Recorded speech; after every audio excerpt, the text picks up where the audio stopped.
रात में हमें रास्ते में जाते हुए दो बसेस को दिखाया जाता है। उस बस में बहुत सारी फीमेल स्टूडेंट्स होती हैं, जो वे सभी अपने क्लास के लिए जा रही होती हैं। उन्हीं में से एक का नाम मित्सुको था, जो दिखने में काफी प्यारी थी। वो अपनी नोट्स बुक में कुछ लिख रही होती है। तब उसकी फ्रेंड्स उससे कहने लगती हैं कि क्या तुम हर वक्त लिखती रहती हो? क्या मिलेगा इस तरह की नोट्स बनाने से? यहाँ देखो सभी लोग एंजॉय कर रहे हैं, तुम भी क्यों नहीं करती? ये कहकर उसकी फ्रेंड उसकी नोटबुक को छीन लेती है और उसका पेन नीचे गिर जाता है। और वो अपना पेन उठाने के लिए जैसे ही झुकती है, तभी हम देखते हैं कि उस समय कोई चीज बहुत तेजी से आती है और उस लड़कियों के साथ उन दोनों बसेस को आधे पर से ही काट देती है, जिसकी वजह से सारी की सारी लड़कियां दो हिस्सों में कट जाती हैं। इसी के साथ जैसे ही मित्सुको ऊपर उठती है, तब यह देखकर काफी हैरान हो जाती है कि यह क्या हो गया। अब क्योंकि वो नीचे पेन लेने के लिए झुकी थी, इसीलिए बच गई थी। यह देखकर बहुत ज्यादा डर जाती है और बस से उतरकर भागने लगती है। यहाँ पर हमें पता चलता है कि इन सभी को काटने वाली चीज कुछ और नहीं बल्कि हवा ही थी, जो सभी को काट रही थी। यह हवा अब मित्सुको के पीछे भी पड़ जाती है। यह देखते हुए मित्सुको चिल्लाते हुए काफी तेजी से भागने लगती है। भागते समय उसे आगे चार लड़कियां और भी दिखाई देती हैं और वो उन्हें झुकने के लिए कहती हैं, लेकिन काफी देर हो चुकी थी। वो हवा उन्हें भी आधे पर से काट कर चली जाती है। लेकिन उनमें से मित्सुको एक लड़की को बचा लिया था कि तभी इन्हें कुछ साइकिलिंग करते हुए लड़कियां नजर आती हैं, जो कहीं पर जा रही थीं। उन्हें भी ये बचाने की कोशिश करती हैं, लेकिन वो हवा उनके साथ भी वही करता है जो अभी इनके दोस्तों के साथ हुआ। और इसी दौरान वो लड़की भी मारी जाती है, जिसे अभी उस अदृश्य चीज से बचाया था। अब वो यह देखकर काफी डर जाती है और वो इधर उधर भागने लगती है। आगे हम देखते हैं कि मित्सुको जब एक नदी के पास जाती है, तो वो यह देखकर हैरान हो जाती है कि उस नदी में भी पहले से बहुत सारी डेड बॉडीज पड़े हुए थे, जिसने हवा ने यानी उस अदृश्य चीज ने काट दिया था। वहाँ से वो एक डेड बॉडी के कपड़े लेकर चेंज कर लेती है।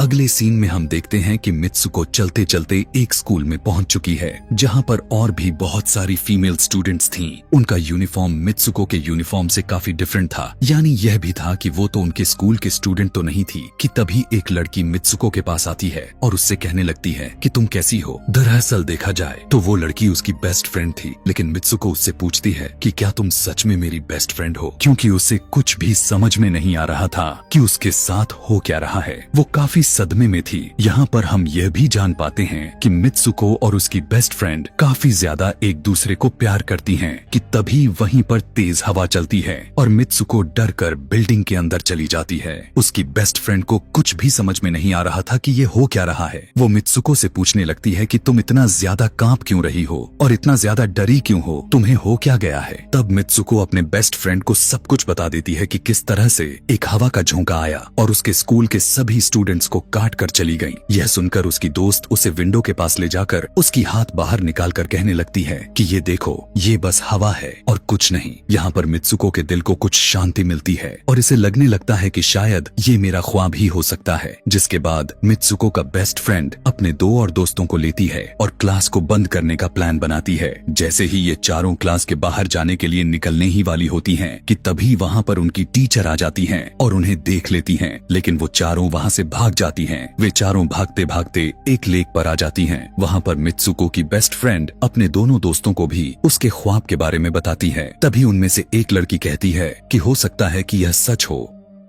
जैसे मिरर वर्ल्ड होती है जहाँ पर इस दुनिया से ऑपोजिट यानी उल्टा होता है। यह कहकर वो तालाब में एक पत्थर फेंक कर कहने लगती है कि देखो, यहाँ पर मैंने तो पत्थर फेंका है, लेकिन हो सकता है कि दूसरी दुनिया में मैंने ऐसा ना किया हो। कि तभी अचानक से उस तालाब में से एक क्रोकोडाइल निकल कर आता है, उसमें से एक लड़की को खा जाता है। फिर वो लड़की कहने लगती है कि देखो, मैंने कहा था ना, जो इस दुनिया में होता है वो उस दुनिया में बिल्कुल भी नहीं होता, और जो उस दुनिया में हो रहा है वो इस दुनिया में नहीं हो सकता। तो इसको भी उसी दुनिया में मगरमच्छ ने खाया है। और यहाँ पर ये देखो, ये तो बिल्कुल सेफ है। उसी लेक के पास एक बिस्तर यानी एक बेड नजर आता है। ये चारों उस बेड से तकिए को उठाकर खेलने लगती हैं कि तभी हम देखते हैं दूर से दो लड़कियां इन्हें देख रही थीं। उन दोनों लड़कियों में से एक ब्राइडल बनी हुई थी, क्योंकि ये दोनों लड़कियां आपस में एक दूसरे से शादी कर ली थीं। जिसके बाद उनमें से एक फ्रेंड बताती है कि हमें कुछ ऐसा करना होगा जो उस दुनिया में इम्पॉसिबल हो, क्योंकि हमारे किस्मत तो पहले से लिखी जा चुकी है, लेकिन हम इसे बदल भी सकते हैं। जिसके बाद ये सभी लड़कियां अपने स्कूल में वापस आती हैं और नेक्स्ट लेक्चर लेने के लिए क्लास में चली जाती हैं कि तभी मित्सुको देखती है उसके पास एक तकिया पड़ा हुआ है।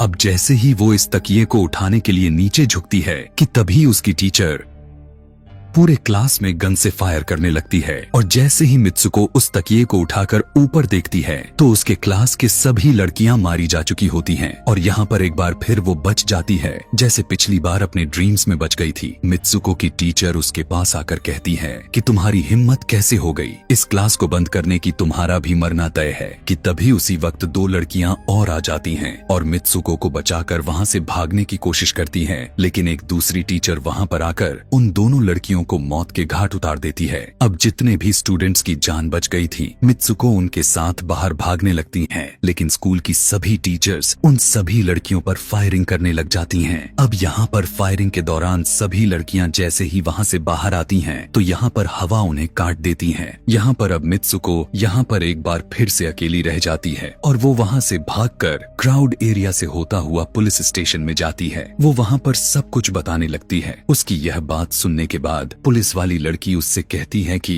लेकिन तुमने स्कूल वाली कपड़े तो नहीं पहने हुए हैं। और जब वो उसके सामने एक मिरर को रखती है तब मित्सुको उस मिरर में देखती है कि वो तो एकदम से बदल गई होती है और लोग उसे मित्सुको के नाम से नहीं बल्कि उसे किसी और नाम से बुला रहे थे। यहाँ पर हमें पता चलता है कि उसकी शादी होने वाली थी। तब वही पुलिस ऑफिसर उसे उसकी शादी के लिए लेकर जाती है। यह देखकर आसपास के लोग उसे कॉन्ग्रेचुलेशंस दे रहे थे। अब जैसे ही वे सभी उसे लेकर चर्च पहुँचते हैं तो मित्सुको को बेस्ट फ्रेंड भी वहीं पर मौजूद होती है। मित्सुको उससे पूछने लगती है कि यह सब मेरे साथ क्या हो रहा है। तब उसकी दोस्त उससे कहती है कि अभी खामोश रहो, हम अभी किसी के कंट्रोल में हैं, बस जैसा मैं कहूँ तो तुम वैसा ही करो। और यह कहते हुए वो उसका वेडिंग ड्रेस पहनाती है और उसे वहाँ जाने के लिए कहती है। अब जैसे ही वो अपनी मैरिज सेरेमनी के लिए आगे बढ़ती है तो वहाँ की सभी लड़कियाँ उसका मजाक उड़ाने लगती हैं। यह देखकर उसकी बेस्ट फ्रेंड एक एक करके सभी को मारना शुरू कर देती है। जिसके बाद जैसे ही मित्सुको आगे बढ़ती है तो उसके ग्रूम की जगह एक ताबूत खड़ा हुआ नजर आता है। उस ताबूत को खोले जाने पर एक बड़ा पिग बाहर निकल कर आता है। मित्सुको उसे देखकर काफी ज्यादा डरने लगती है और एक टूटी हुई बोतल से उस पर अटैक कर देती है। जिसके बाद मित्सुको और उसकी बेस्ट फ्रेंड चर्च से भागते हुए बाहर आ जाती हैं। यहाँ गेट पर भी दो लड़कियां इन्हें रोकने की कोशिश करती हैं, लेकिन मित्सुको की बेस्ट फ्रेंड इन्हें मारकर वहाँ से भाग जाते हैं। उधर मित्सुको दूसरी तरफ भाग रही थी क्योंकि अब उसे लगने लगा था कि उसके साथ कुछ ज्यादा ही गलत हो रहा है। आगे जाने पर एक और मिरर में खुद को देखती है तो वो एक बार फिर से खुद को बदला हुआ पाती है। अब जिस जगह पर मित्सुको थी वहीं पर रेस हो रही थी कि तभी उसके पास कुछ लड़कियां आकर उससे कहने लगती हैं कि तुम तो बहुत अच्छी रेसर हो, खड़ी क्यों हो, भाग क्यों नहीं रही। और जब वो भागना स्टार्ट करती है तब वो खुद में काफी एनर्जी फील करने लगती है। जिसके बाद मित्सुको रेस जीतने की पूरी कोशिश करने लगती है। भागते समय उसे अपने डेड फ्रेंड्स भी नजर आती हैं जो कुछ वक्त पहले उसके स्कूल में मारी जा चुकी थी। कि तभी उसी वक्त उसकी बेस्ट फ्रेंड भी आ जाती है। तभी ये दोनों नोटिस करती हैं कि वही पिग और वो औरतें जिन्होंने इनको चर्च में रोक रही थीं, वो सभी इन्हीं के तरफ आ रही थीं।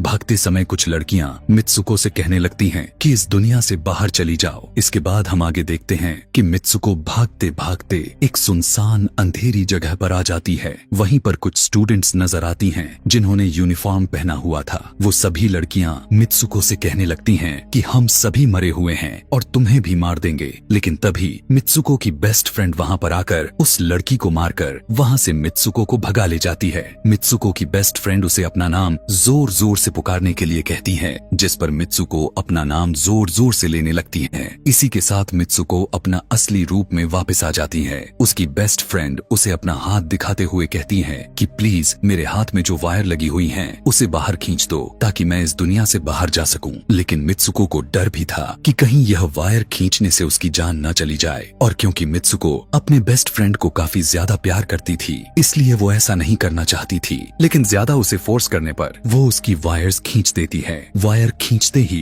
उसकी बेस्ट फ्रेंड की बॉडी दो हिस्सों में बट जाती है और तभी उसी वक्त उसे एक गेट नजर आती है। उस दरवाजे से बाहर आने पर वो देखती है कि अब वो आदमियों की दुनिया में आ चुकी है। वहीं पर उसके पोस्टर्स भी लगे हुए थे। जिस पोस्टर को कुछ लड़के देख रहे थे तभी एक लड़का मित्सुको के पास आकर कहता है कि तुम तुम फ्यूचर में हो। इस बात को सुनते ही वो बेहोश हो जाती है। कुछ टाइम के बाद जब उसे होश आता है तब वो आगे बढ़ती है। तब वो देखती है कि एक बूढ़ा आदमी गेम खेल रहा होता है और उसी गेम में मित्सुको वही कैरेक्टर नजर आती है जो अभी बनी हुई है। मित्सुको को देखते ही बूढ़ा आदमी कहने लगता है कि मैंने ही इस गेम को बनाया है और मैं ही हूँ जो तुम लोगों को कंट्रोल कर रहा हूँ। तुम तो बहुत पहले मारी जा चुकी थी, लेकिन मैंने तुम्हारा डीएनए लेकर तुम्हें फिर से बनाया। मित्सुको को जब यह बात सुनकर उसे पता चल जाता है कि यह एक गेम है तो उसे लगता है कि शायद मैं अभी भी अपने दुनिया में जा सकती हूँ कि तभी